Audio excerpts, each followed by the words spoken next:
Welcome back, everyone. So I went out this weekend, tried to do a bit of fishing, but the wind was supposed to be 6 miles an hour and it turned out to be sort of above 20 miles an hour, so not really possible. So I came back in and decided I'd do a little video just showing you around, showing you the kayak. So this is it without anything on it.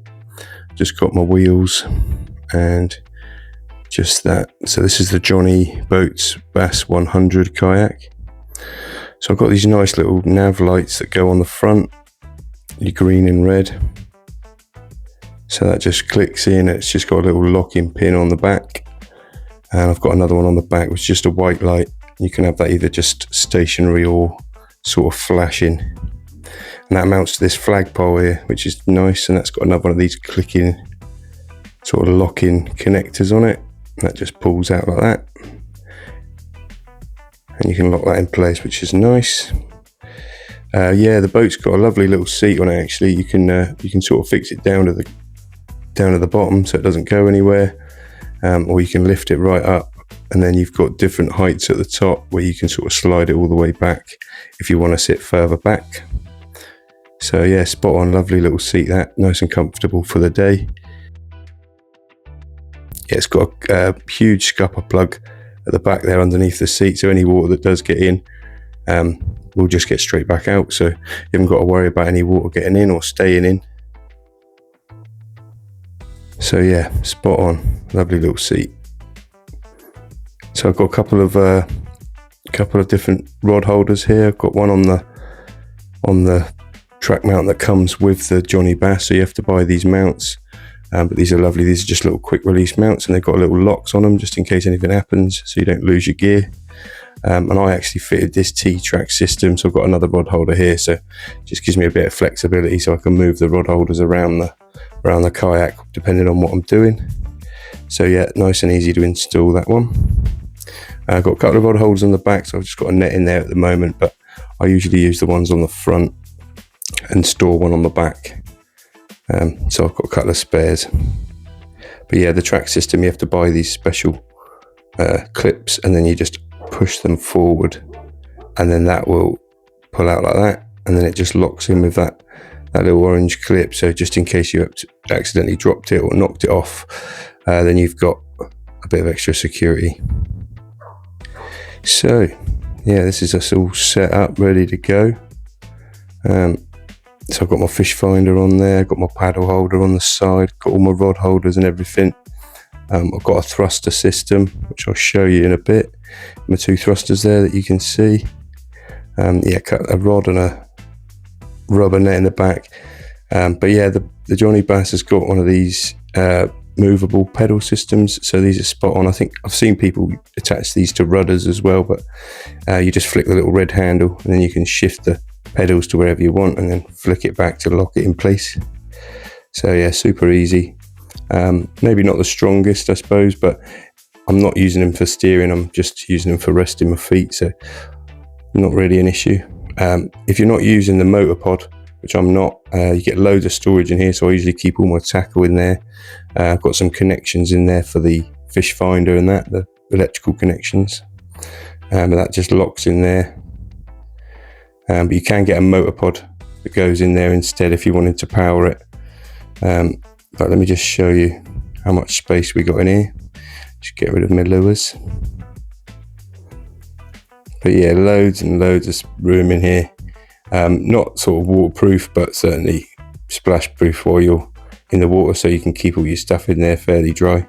Well, I've never really had any water in there, but yeah, lovely little storage setup. Just gives you a bit of extra stability, and a bit of, you don't have to have sort of storage cases and stuff sat around. So yeah, lovely little setup, the old Jonny Bass.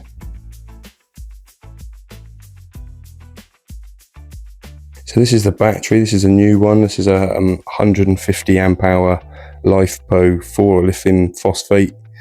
Brilliant little battery. I replaced the other one that I had.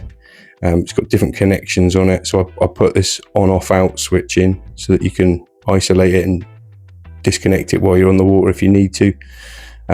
It's also got this plug on it, which is a waterproof plug. I've used it to power up the fish finder in my case, so that's ideal. I've got power at the front of the boat as well.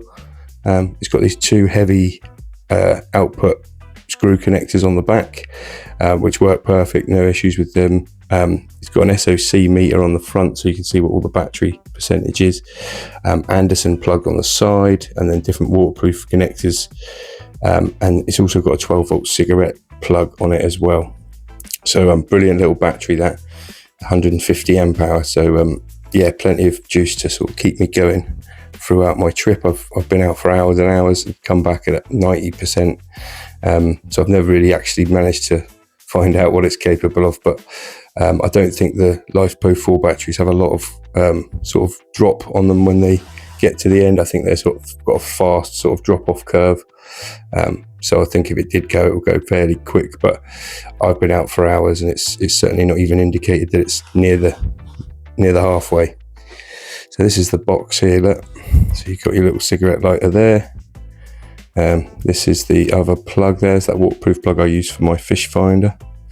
Got your two heavy duty screw terminals there, look, and that's your SOC meter, which gives you your battery percentage. It's hard to see in the camera, but it does give you a readout. But that's like in a little waterproof case with a handle, and I've just tagged the cutout switch to it so that if the battery goes, the motors go with it. Well, they don't go with it, but they stop running is the plan. But yeah, this is the ESC and everything, and then my little cutout switch and my two thrusters. Really good, actually. It gets you about 5 or 6 miles an hour when you're on the run. And everything's, well, that waterproof. The ESC is waterproof, and the two thrusters obviously underwater waterproof thrusters. So it's as sort of sealed up as I could make it. And then there's this little controller. This isn't waterproof, but I have seen that they do a waterproof version now, but this gives you sort of up, down or forward, backwards, left, right. You can turn around in a circle sort of thing.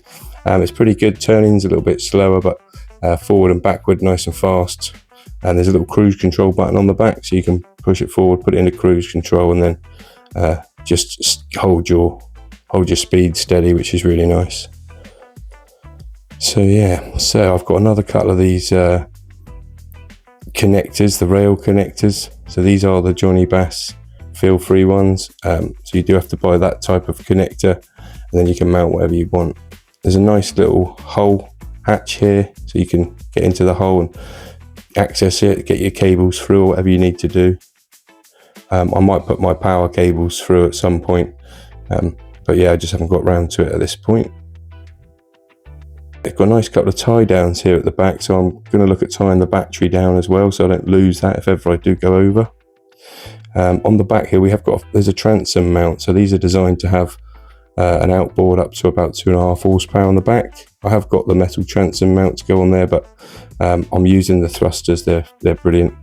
Got my little fish finder transducer, whatever it's called, down there, which just folds away, the Lowrance one. There's my little kayak cart. Pretty proud of that. If anyone wants a separate video on how I made the kayak cart, it's certainly far cheaper than buying one in the shop. Then I'm happy to make a little video showing you how it's done. Well, thank you, and subscribe for the next video.